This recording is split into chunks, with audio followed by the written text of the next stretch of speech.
Ta looked at his reflection in the mirror. Plain brown eyes, uneven skin, and a slightly crooked nose. Nothing special. Nothing designed. In a world where perfection was manufactured, he was a rarity. A natural.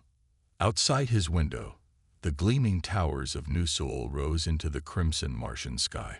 The year 2189 marked 2 centuries since humans first colonized Mars, and 1 century since genetic engineering became standard practice for all newborns, except for people like Ta.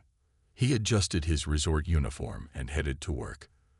The Golden Horizon Resort catered to the ultra-wealthy designed who came to Mars for exotic experiences. Ta was part of the attraction, a genuine human, born without genetic modification. "Good morning, Ta," said the resort manager, Jin. Even her voice was engineered for perfect resonance. "You have a special assignment today. A VIP guest has requested a natural guide." Ta nodded. This happened often enough. The designed were fascinated by naturals, with their unpredictable emotions and unoptimized biology. "Where am I taking them?" he asked. "The Red Valley Gardens. Her name is Ju Kang, heir to Kang Terraforming. Be extra accommodating." Todd waited at the garden entrance, watching as a sleek private shuttle landed. A woman stepped out, and Todd caught his breath. Ju Kang was stunning, even by design standards. Her skin had a subtle pearl-like glow, and her eyes shifted between blue and violet. "You must be my natural guide," she said, examining him with undisguised curiosity. "Yes, Miss Kang. I'm Ta. Welcome to Red Valley." She circled him, studying him like a museum piece. "You have freckles. I've read about those. Melanin response to sunlight, correct?" "Yes," Tai replied, used to such observations but still uncomfortable. They walked through the gardens, engineered to showcase earth plants adapted to the Martian environment. Ju showed little interest in the plants. She watched Ta instead. "Do you get sick?" she asked suddenly. "Sometimes." "Fascinating. And your emotions? They're unpredictable, not regulated." "They're natural," Tai replied. "Show me." Tai stopped walking. "I'm not sure what you mean." "Feel something. Something real." Her engineered perfection couldn't hide her genuine curiosity. "Emotions don't work on command," Ta said.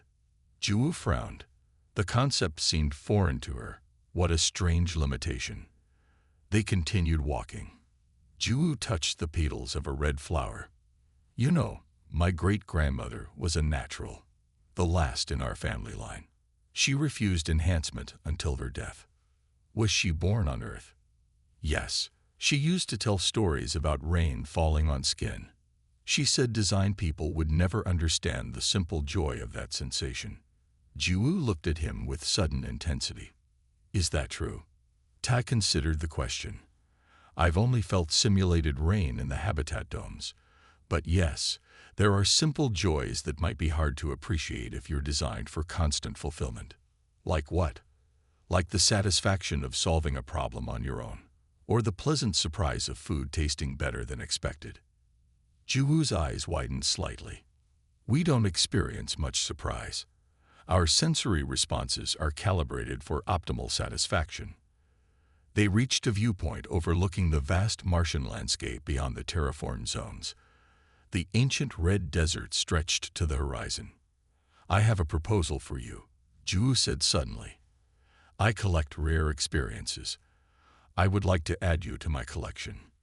Tai stiffened. "I'm not for sale." "Everything has a price," she replied. "I'm not suggesting ownership. I'm offering a contract. Come to my orbital mansion as a companion. Let me study your natural responses. In return, I'll pay you enough to buy your own habdome on Earth." Ta stared at her, trying to determine if she was serious. "You want to study me?" "Like a lab animal." "Like a treasure," she corrected. "Naturals are vanishing.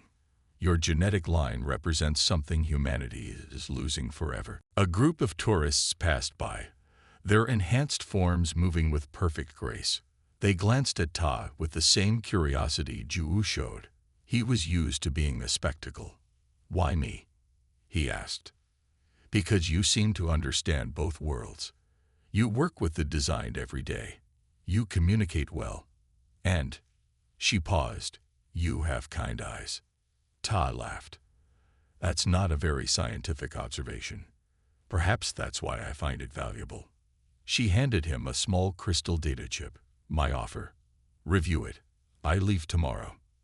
That night, Tai read the contract in his small apartment. The terms were generous but strange. He would live in Juu's orbital mansion, attend her social gatherings, and allow her to document his natural responses to various situations. In return, he would receive more money than he could earn in 50 years at the resort. The contract included one unusual clause. He was forbidden from receiving any genetic or cybernetic enhancements during the contract period. Tad looked out at the engineered perfection of New Soul. As a natural, he had always been an outsider, interesting to the designed, but never truly one of them. Maybe it was time to be more than just a curiosity.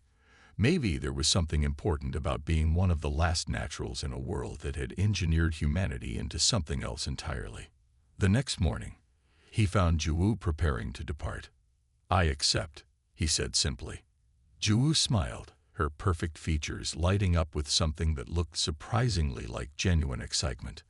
"Welcome to my collection, Ta. You may be the most valuable piece in it." Tai stepped off the private shuttle onto the docking platform of Juu's orbital mansion. The structure floated above Mars, a gleaming ring of metal and glass that rotated slowly to create artificial gravity. Through the transparent dome overhead, he could see the red planet below and endless stars beyond. "Welcome to Celestial Ring," said Juu, watching his face carefully. "Your natural reactions are fascinating. Most designed barely noticed the view." A servant approached, or what Tai first thought was a servant. Looking closer, he realized it was a biosynthetic android, designed to resemble a human but not quite passing for one. "The design don't like having actual people serve them," Juu explained, noticing his confusion. "It creates social discomfort. Androids are preferable." The android led them through corridors of impossible luxury. The walls shifted colors subtly as they walked, responding to their presence. Artwork that would be priceless on Earth hung casually in hallways. "This will be your quarters," said Juu, gesturing to a doorway that slid open at their approach. Ta stepped inside and froze. The room was larger than his entire apartment on Mars. One wall was entirely transparent, offering a view of space that made his heart race. The furniture looked antique. Real wood, not printed materials. "Is it acceptable?" asked Juu, studying his expression. "It's more than acceptable," Tai replied, still taking it all in. "Good. Rest now. Tonight, I'm hosting a gathering. Several collectors will be attending, and they're eager to meet you." After Juu left, Tai explored his new home. The bathroom had actual water fixtures, an unimaginable luxury. The closet contained clothing made from real fabrics, not the synthetic blends everyone wore on Mars. That evening, an android arrived to escort him to the gathering. Todd wore a simple suit from his new wardrobe, feeling strangely like an exhibit being prepared for display. The main hall of Celestial Ring was filled with the most beautiful people Ta had ever seen. Every face was flawless, every body perfectly proportioned. The designed elite of the solar system, gathered in one room. "Ah, here he is," said Juu, approaching as he entered. She wore a dress that seemed to be made of living light, shifting colors with her movements. "Everyone, this is Ta, my newest acquisition." Eyes turned to him, eyes in impossible colors, some with visible enhancements that allowed them to see beyond normal human spectrum. A tall man approached first. "Hyun Park," he introduced himself. "I specialize in pre-enhancement art and culture. Your kind created remarkable things despite your limitations." "My kind?" Tai asked, trying to keep the edge from his voice. "Naturals," Hyun clarified, oblivious to any offense. "Do you have any artistic abilities?" Before Tai could answer, a woman joined them. Her hair moved like water, flowing in ways that defied gravity. "Don't bombard him with questions right away, Hyun," she said. "I'm Minji. I collect experiences too, though none as exotic as a natural companion." Throughout the evening, Tai was passed from one elite to another, answering questions about his life, his emotions, his physical experiences. Some questions were innocent, others invasive. All were asked with the casual entitlement of people used to having access to whatever interested them. "Do you feel fear regularly?" asked one woman. "How do you manage without pain regulation?" asked another. "Is it true naturals can form emotional attachments without conscious choice?" asked a third. Tai answered as patiently as he could, though he felt increasingly like a rare animal in a zoo. He noticed that while the design were physically perfect, their expressions and movements had a subtle sameness to them, as if working from the same template of human behavior. Later in the evening, he found himself alone with Doyen, an older design who had been quiet during the gathering. "They mean well," Doyen said, noticing Ta's exhaustion. "But they don't truly understand what you are." "And what am I?" Tai asked. "The real thing," Doyen replied simply. "I was born before universal enhancement became standard. I chose modifications later in life. I remember what it was to be natural." "Why did you change?" Doyen's perfect face showed a hint of something like regret. "Because everyone did. Because staying natural meant staying behind." He studied Ta carefully. "You don't realize how valuable you are. Ju isn't just collecting you for entertainment." "What do you mean?" "The design are reaching the limits of our potential. Each generation is more perfect, but somehow less. There's growing interest in what was lost along the way." Their conversation was interrupted when Ju approached. "I see you've met Doyen," she said. "He's one of the few who remembers the transition era." "We were discussing value," Doyen said meaningfully. "Indeed," replied Ju. "Ta, tomorrow you'll begin your formal assessment. Medical scans, cognitive tests, emotional response profiling. All non-invasive, of course." "You didn't mention tests in our contract," Ta said carefully. "Observation requires data," Ju replied smoothly. "Don't worry. We're simply documenting your natural state." After the guests departed, Tai returned to his quarters. He stood at the transparent wall, looking down at Mars below. He felt small and suddenly very alone. The only unmodified human in a world of living perfection. A soft tone announced a message. On the room's display panel appeared a note from Ju. "Tonight was a success. The others are impressed. Remember, you're not just entertainment. You're a reminder of where we came from." Some see that as primitive. Others see it as precious. "Rest well, my natural friend. Tomorrow, we begin to understand what makes you truly different from us."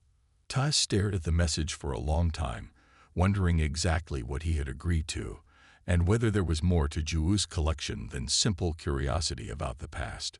Weeks passed in Juwoo's orbital mansion.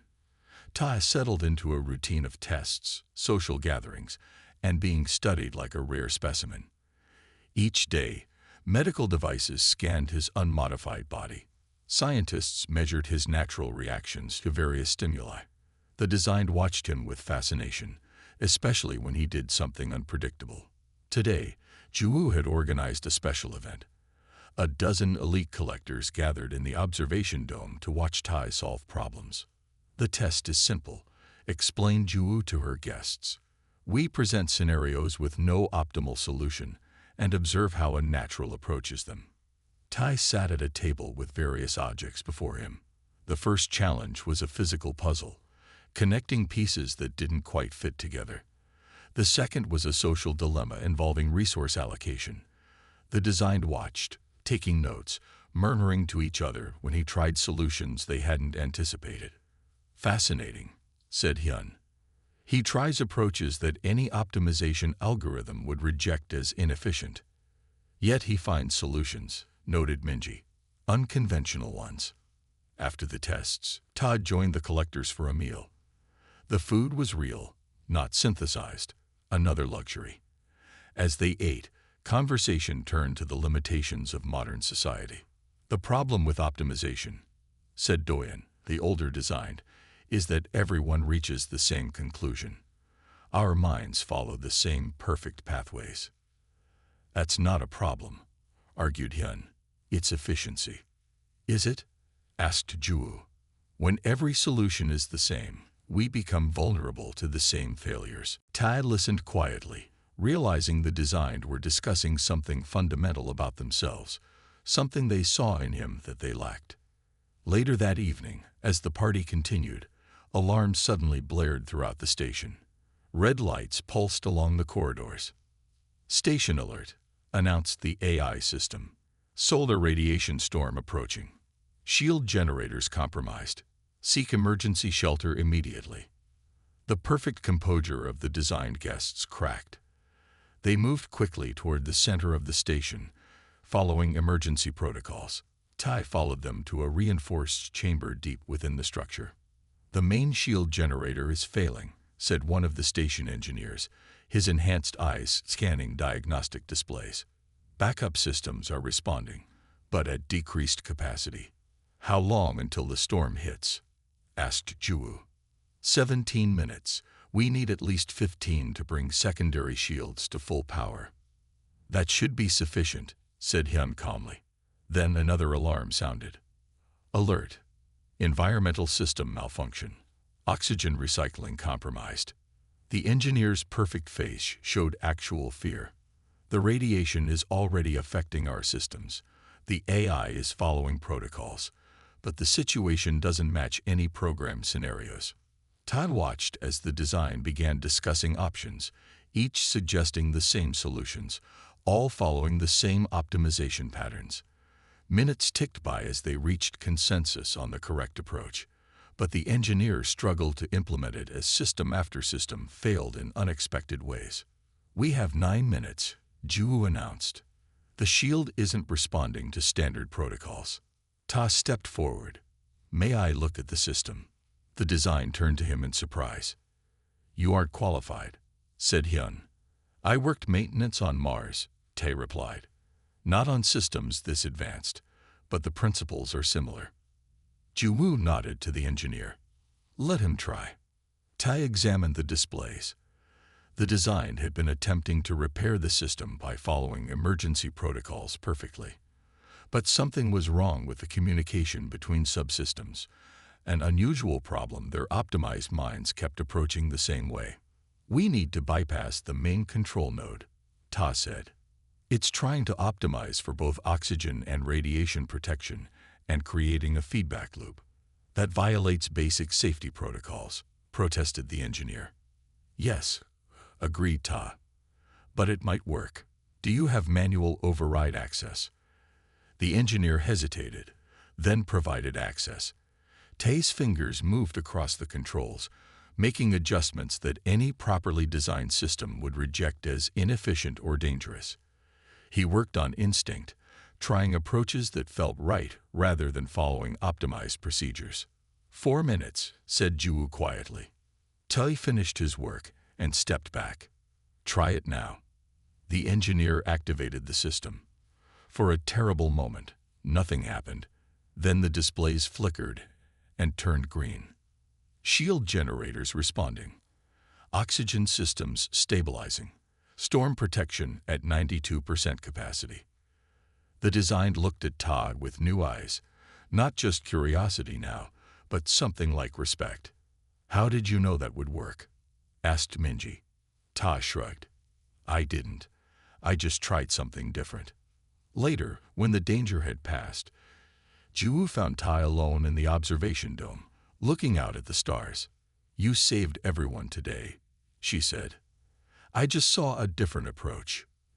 Exactly. Ju sat beside him. That's what we've lost. The ability to think beyond optimization, to try the apparently irrational solution. Is that why I'm really here? Tai asked. Not as entertainment, but as a study in different thinking. Ju nodded slowly. The designed are perfect in many ways, but we all think alike. We've engineered out randomness, intuition, creative leaps. In controlled situations, that's wonderful. In unexpected crises, you need naturals, Ta finished for her.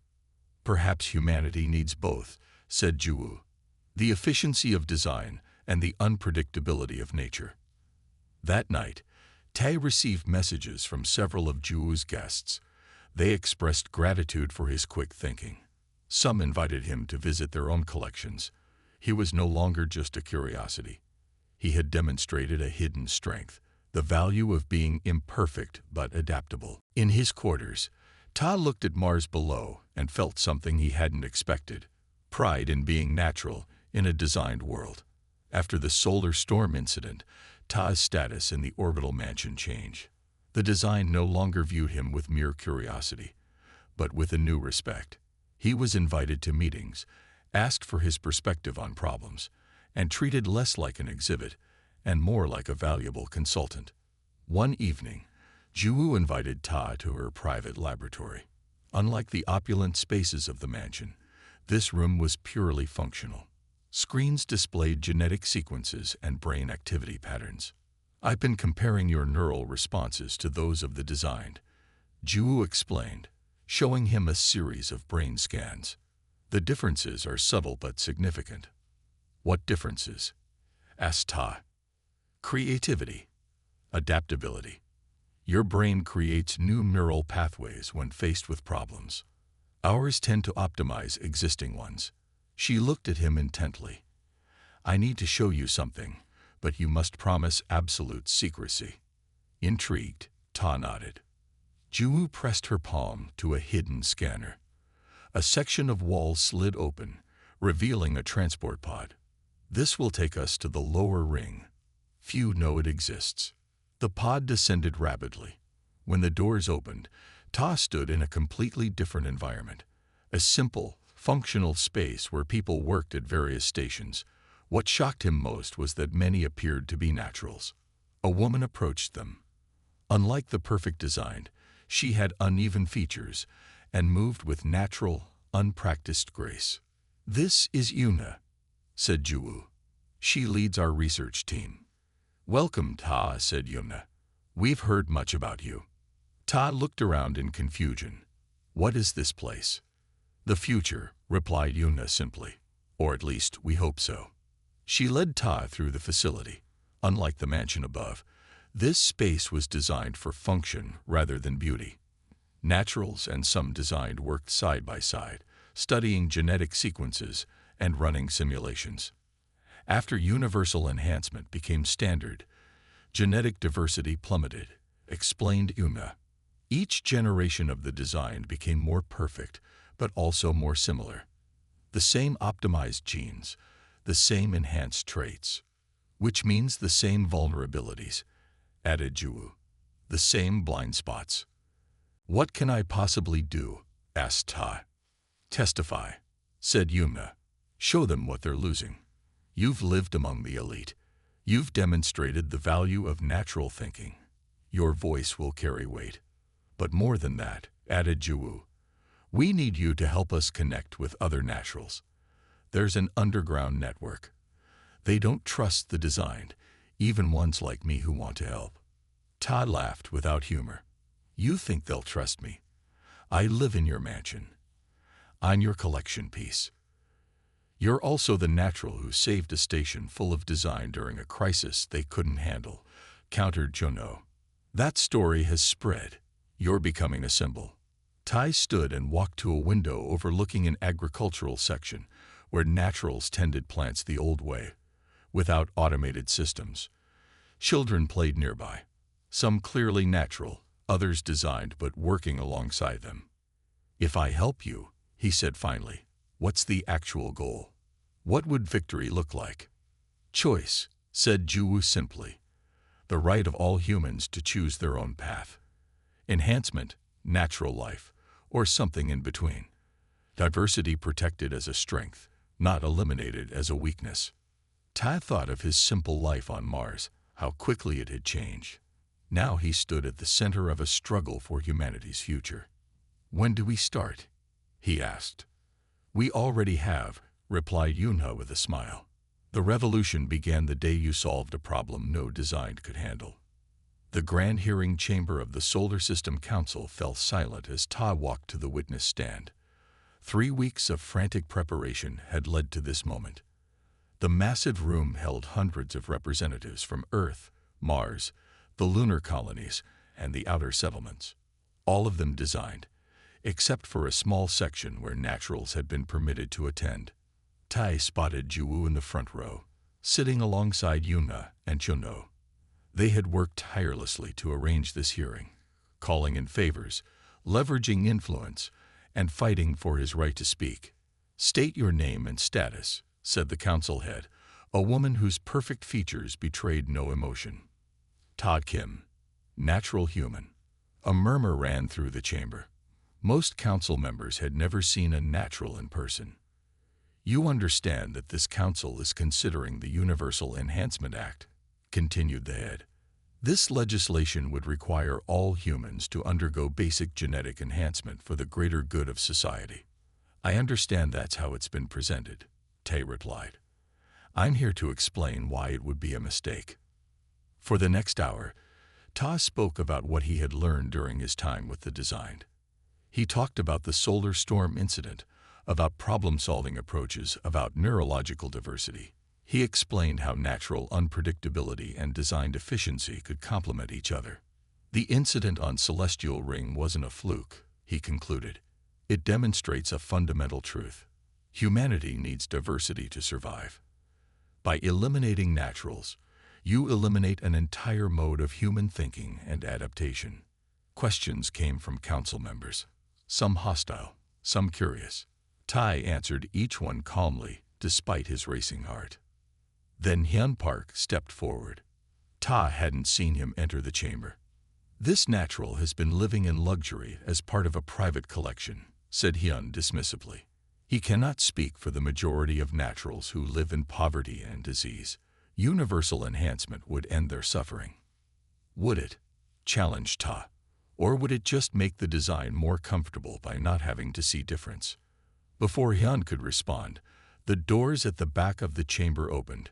A group of people entered, naturals of all ages, alongside some design allies. Ta recognized many from the underground network he had helped connect with Juwu's research team. "We request the right to present evidence," announced one of the natural leaders. The council had hesitated, then nodded. "Proceed." What followed was a carefully orchestrated presentation. Natural scientists presented data on genetic diversity. Designed researchers who had worked in secret with Juwu shared findings on cognitive patterns. Natural artists demonstrated creative approaches that AI systems and design minds consistently fail to replicate. Most powerful were the pairs, naturals and designed, who had worked together, combining different strengths to solve problems neither could handle alone. The hearing stretched into days. Ta testified again and again, explaining his experiences. The debate grew heated at times, with the Universalist faction arguing that enhancement could be modified to preserve diversity while eliminating defects. "There's a fundamental misunderstanding," Ta said during one exchange. "What you call defects are often connected to the very differences that make naturals valuable. Our unpredictability is linked to our creativity. Our mortality drives our innovation. Our imperfection makes us adaptable." On the final day, the council called for testimonies from designed who had worked with naturals. Juwu was the last to speak. "I began collecting naturals out of curiosity," she admitted. "I saw them as living artifacts. Through knowing Tai and others, I learned that they are not our past. They are an essential part of our future." She unveiled the research from her secret laboratory. Studies showing how natural genetic patterns could be selectively incorporated into enhancement protocols, creating a new kind of human that preserved diversity while offering benefits of enhancement. "We don't need to choose between natural and designed," she concluded. "We need a new path forward, one that values all human potential." The final vote was close. The Universal Enhancement Act was defeated, but a new law passed instead. The Human Diversity Protection Act. It guaranteed rights for naturals, funded research into adaptive enhancement options, and established new colonies where naturals and design would work together. 5 years later, Tai stood on the observation deck of Harmony Station, the first space habitat jointly designed by natural and designed engineers. Children played in the garden below, some natural, some enhanced, many belonging to a new category that combined elements of both. Jiwoo joined him at the railing. She had changed since they first met. Her enhancements were more subtle now, and she had chosen to keep some minor imperfections during her last regeneration cycle. "The new educational center opens next month," she said. "Children will learn both optimization and creative thinking." "Did you ever imagine this outcome?" asked Ta. "When you first added me to your collection?" Jiwoo smiled. "I hoped for something like it, but the reality is better than my predictions, which proves the point, doesn't it? The unpredictable often exceeds the optimized." They watched as a group of children worked together on a complex puzzle. The designed children approached it methodically, while the naturals tried unexpected combinations. Together, they solved it faster than either group could alone.